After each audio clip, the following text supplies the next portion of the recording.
आप लोगों को लोक सम्मान देखना हो दोस्तों, तो मैं आपको गुरुदेव की कथा बताऊं। गुरुदेव जो है, उनके पास जब किसी व्यक्ति ने गुरुदेव को थोड़ी चोट पहुंचा दी, तो एक महिला थी बंगाल की, बिहार की, और वो जो थी गुरुदेव के पास अपने गांव में गई और बोलने लगी हमारे गुरुदेव को चोट लग गई। तो जो वहाँ के डॉक्टर थे उनके पास उसने जाकर के अपनी पीड़ा रखी। बोले कि साहब आपके पास जो भी सबसे अच्छी वाली दवाई हो वो आप दे दीजिए, मैं गुरुजी के लिए लेकर के जाना चाहती हूँ।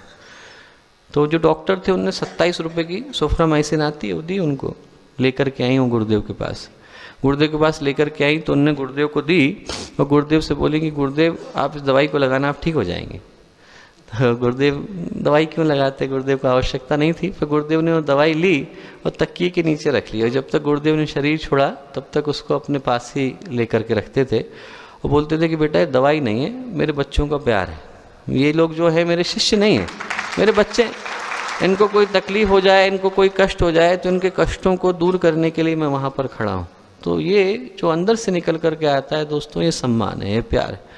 आदरणीय दत्ता महाराज जी जब पहली बार गुरुदेव से मिलने के लिए पहुँचे तो ग्वालियर से गए थे मथुरा, मिलने के लिए गए। पहली बार गुरुदेव से मुलाकात हो रही थी, पैर छुए उनने। गुरुदेव कहीं बाहर निकल रहे थे कार्यक्रम के लिए, तो गुरुदेव बोले कि आप बैठना, थोड़ी देर वेट करना, मैं होकर के आता हूँ, खाना खा करके जाना।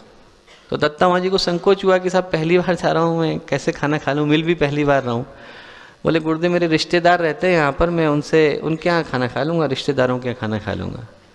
तो गुरुदेव बोले खाना घर पे खाया जाता है, रिश्तेदारों के नहीं खाया जाता। तो दोस्तों वो जो प्यार का भाव था, वो जो अपनत्व का भाव था, वो जो आत्मीयता का भाव था, वो दूसरी चीज़ लेकर के आता है और उसका नाम है लोक सम्मान। तो जब हम लोग यहाँ से शांति कुंज की पावन धरा से, पवित्र धरा से अपने लिए कुछ महत्वपूर्ण लेकर के जा रहे हैं, तो पहली चीज़ जो हमें लेकर के जाने की आवश्यकता है दोस्तों, वो है आत्मसंतोष। कि जितना हमें भगवान ने व्यवस्था बनाई है, जितना हम लोग ऊपर वाले के पास से लेकर के आए हैं, वो हमारी ज़रूरतों के लिए काफ़ी है। उसको हम लोग आगे लेकर के सतपथ पर बढ़ना चाहते हैं।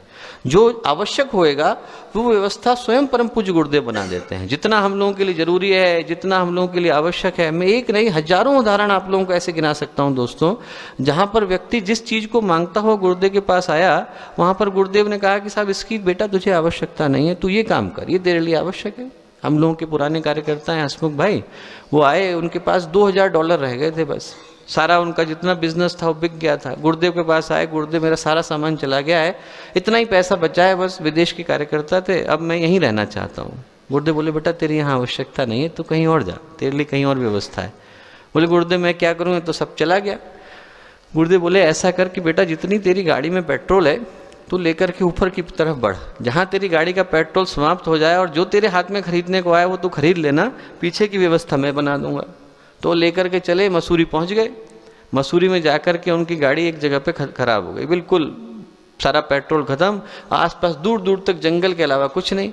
एक आदमी खड़ा था बस वहाँ पर, बोला साहब मैं इस पहाड़ी का मालिक हूँ, मेरे को प्रेरणा आई है कि पहाड़ी बेचनी है। उसने कहा कितने, जितने दाम पड़ेंगे। $1850 की पहाड़ी थी, $1850 उनके हाथ में थे, उनने दिया और पहाड़ी खरीद ली। वापस आकर गुरुदेव के पास आके बैठ गए, गुरुदेव मैं पहाड़ी खरीद के आया हूँ। गुरुदेव बहुत हंसे। गुरुदेव बोले अरे बेटा तू पहाड़ी खरीद के आया, क्या करेगा वहाँ पर? बोले मुझे तो कुछ नहीं पता, मैं तो तेल का व्यापार करता हूँ, आप बताइए क्या करना है। गुरुदेव बोले तू वहाँ पर स्कूल खोल, तो वहाँ पर स्कूल खोल, लड़कियों के लिए स्कूल खोल, पीछे की व्यवस्था मैं बनाता हूँ। तो बोले गुरुदेव मैं तो ज़िंदगी में स्कूल नहीं चलाया। गुरुदेव बोले तू बेटा आपकी बार चला करके देख। और उन्हें दोस्तों वो स्कूल चलाया, इधर उत्तर भारत का मसूरी का सबसे ज़्यादा प्रसिद्ध स्कूल लड़कियों की एजुकेशन के लिए। जब उनने उसको छोड़ा तो उसकी कीमत 250 करोड़ रुपए के करीब थी, उस स्कूल की कीमत। तो जहाँ से गुरुदेव छोड़ करके आए, जिसके लिए गुरुदेव ने जो व्यवस्था बनाई, हर एक को लगता है कि साहब मेरे लिए ये व्यवस्था थी, वो व्यवस्था थी, ऐसी व्यवस्था नहीं थी। गुरुदेव ने बहुत दूर की जन्म जन्मांतरों की देख करके बनाई हुई व्यवस्था है।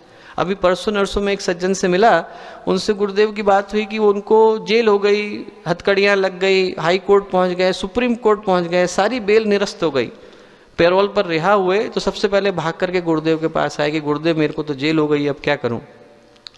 गुरुदेव बोले बेटा कठिन प्रारब्ध है, काटना पड़ेगा। तो ऐसा कर कि नीचे जा, लुहार से 2 छल्ले बनवा और अपनी उंगलियों में पहन ले और चला जा। उन्होंने कहा ठीक है साहब, गुरुदेव ने कहा है, कोई विशेष बात होगी। छल्ले बनाए, उंगलियों में पहने, चले गए। वहाँ पहुँचे तो केस ऐसा गायब हो गया जैसे कभी था ही नहीं, कभी था ही नहीं, जिंदगी में आया और चला गया, एकदम विदा हो गए।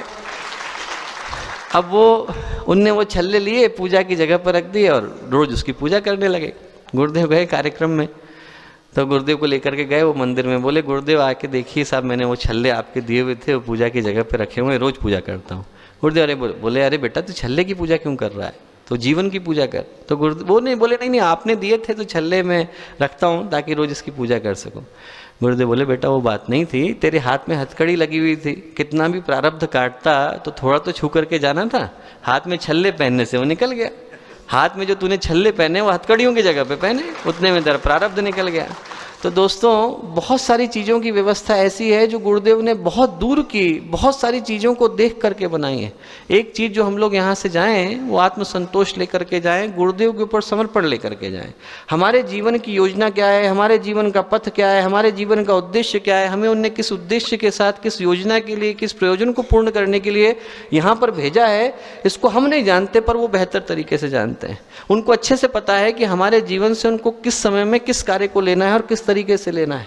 तो अपने जीवन को उनके हाथ में छोड़ देना एक ऐसा भाव है जो संतोष भी लेकर के आता है और लोगों का प्यार और सम्मान भी लेकर के आता है। इसको हमें यहाँ से लेकर के जाने की आवश्यकता है।